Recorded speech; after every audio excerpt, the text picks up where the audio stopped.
He had a surplus when he took office and a deficit when he left. He doesn't tell the people the truth. Well, now Jerry Brown is saying Bill Clinton isn't telling people the truth. Oh, and he brought up Monica Lewinsky. Hey, Meg Whitman, I think Jerry just answered the question, what can Brown do for you? But really, who is telling the truth in those political ads? If you believe numbers don't lie, what do you see our special filter investigation?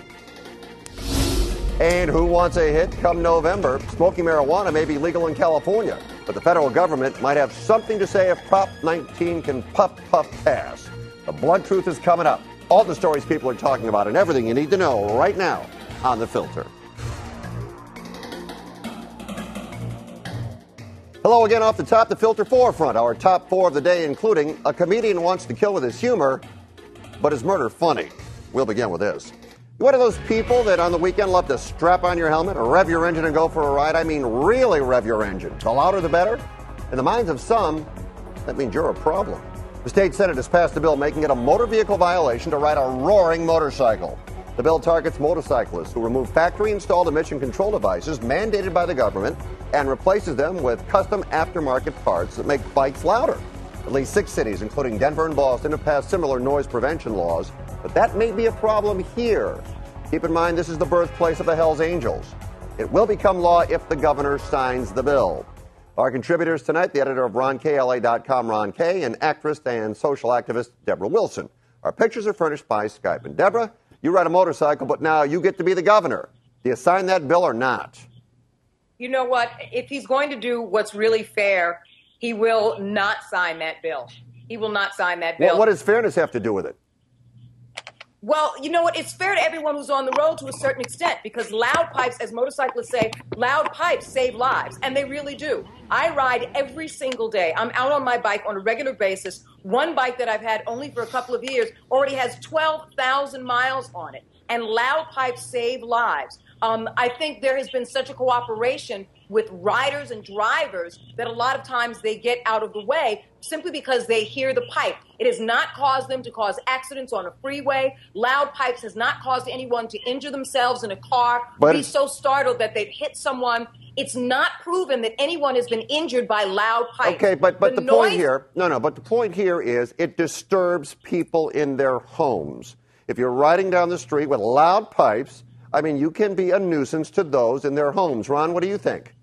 Well, I think, first of all, if I removed the filters on my car, I couldn't register it. So it's an environmental question to begin with.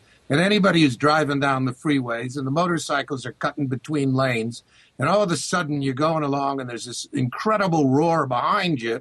I can't believe it's never caused an accident and nobody's ever swerved. It hasn't. It hasn't. We try to reduce lawn leaf blowers. I mean, it's a nuisance and it's unnecessary. It's just a bravado thing. What's its point other than to make a big noise and show you got like the hog between you, you know? I mean, I don't see what the point is. I told you. It actually does help save lives because when people see motorcycles coming through, they tend to move out of the way. Even motorcycles, the California Highway Patrol has even stated that a lot of times they've had accidents because cars did not see them. Because people don't look for motorcycles. So even the California Highway Patrol says they've actually had injuries due to motorists that don't see motorcycles. All right, so basically... Maybe pedestrians ought to carry big bullhorns with them to make sure nobody runs them down, you know. Or be responsible for where and how they walk. All right, so Deb says leave it this way. Ron says sign the bill. Sign the bill. And take care of the noise. Let's move on. Emotions are still running high in the Westlake District as police continue their internal investigation of the shooting of a Guatemalan immigrant who waved a knife and lunged at police. Last week, there were a number of street protests. During one, people gathered at LAPD's Rampart Station, hurled eggs at police cars. Others threw objects at the station's windows. Now, LA prosecutors say they expect to charge more than a dozen people in the series of protests. One man is being charged with using a slingshot to hurl semi-round shaped projectiles at the police.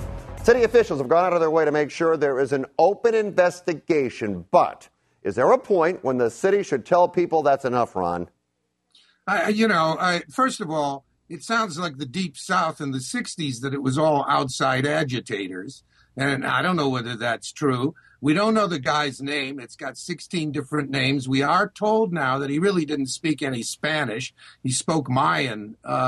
And so there's all kinds of confusing things. There's no such thing as an open police investigation. There's a report at the end that the police release.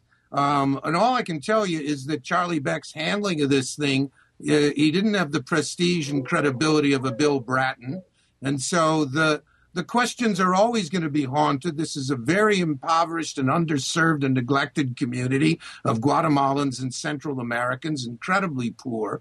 And the fact is that tensions are very high in this city, in part because the police have clamped down in many ways very successfully, but never leaped to the conclusion that the police did no wrong. Let's see what the investigation is. I'm told by some plaintiffs' lawyers that no matter what the cops say, it's going to cost a ton of money to settle this case. Deb, what do you think? The people are protesting. The city says we're looking into it. We're going to conclude a complete investigation. But really the bottom line is, when is enough enough? When does the city say, all right, stop your protesting, we're on it, and that's it? It doesn't matter what the city says. It matters what the people emotionally are looking for. They're looking for retribution at this point. Now, I completely agree with Ron, but at the same time, I'm going to play devil's advocate because some of the questions are, if you can assess that this man is lunging at you with a knife, why wasn't he tased and brought to the ground?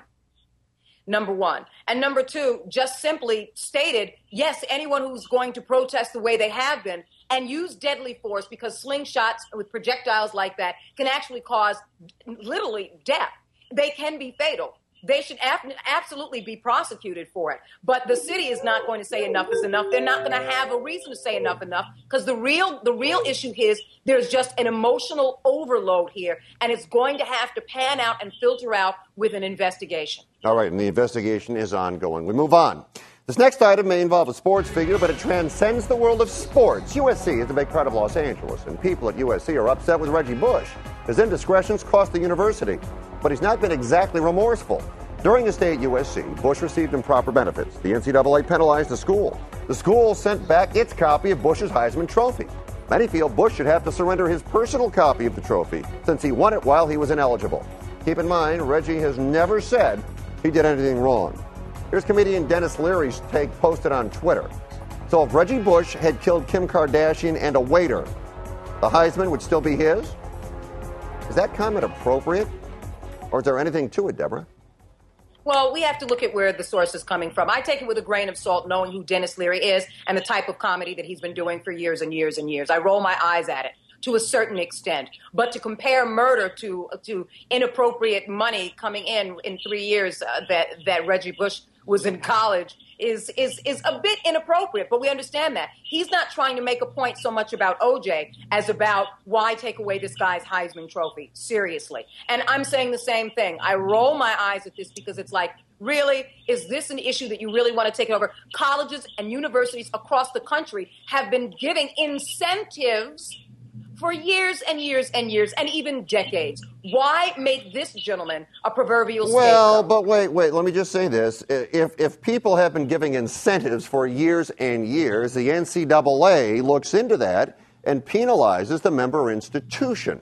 Now, the point here is that he received these incentives, or his family did, deeming him ineligible the year he won the trophy. I've got my own thoughts. Let me hear what Ron thinks, and I'll wrap it up. Go ahead, Ron. Well, I'm on Debra's side on this. It seems to me another kind of the moral persecutions that we're into these days. The crime was committed by USC. He may have violated a rule, but it's not a violation against him. His performance on the field stands. It wasn't influenced by drugs, connivance, or any kind of dishonesty. And to introduce and take away his individual trophy because of the school's violation seems to me totally out of whack with the reality of the situation. Reggie's violation. But the school, Ron, the school didn't receive improper benefits. Reggie did.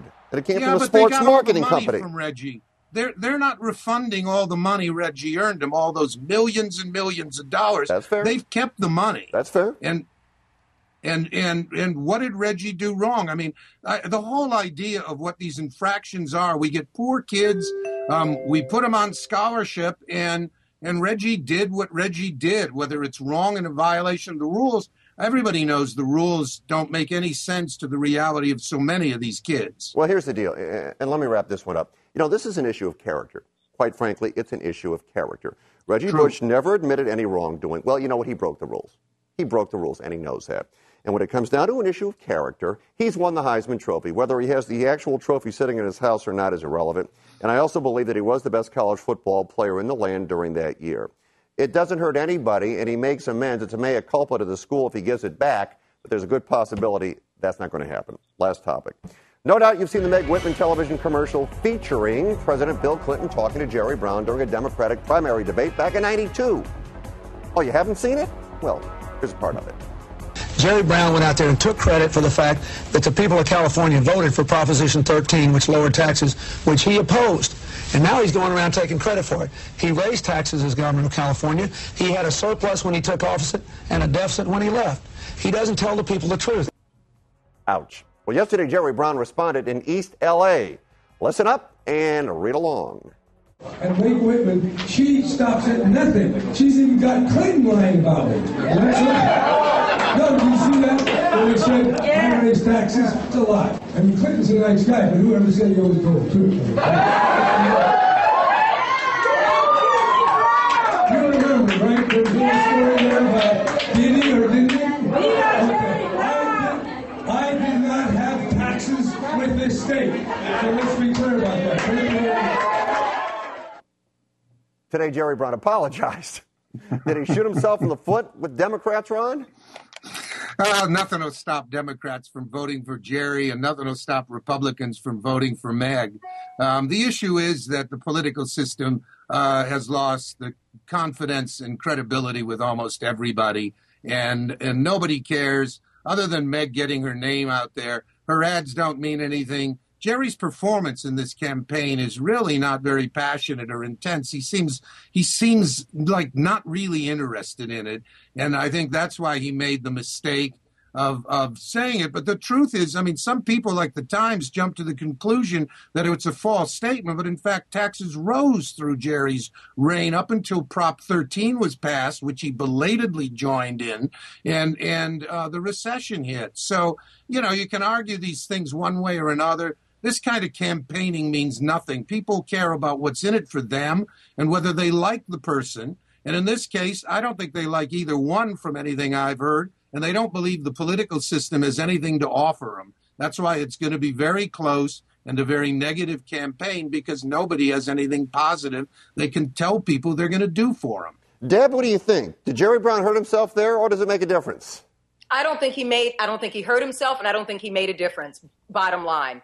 How many politicians have had to rescind the things that they have said? And let's be real. We all know that Clinton lied. That's right. You heard it coming from my mouth. But I'm going to take a philosophical approach. Welcome to the cult of personality. Unfortunately, we live in a society where people are getting their news and information only in sound bites. They're accepting that behavior to receive it only in sound bites. Politics is a dirty business. It always has been. And who really ever tells the truth? Well, I'll tell you something. That's a good way to wrap it up. Deb, that was a good soundbite. So thank you. Thank you very much. You're welcome. Ron and Debra, good talking to you. I'll talk to you guys next week. Thanks a lot.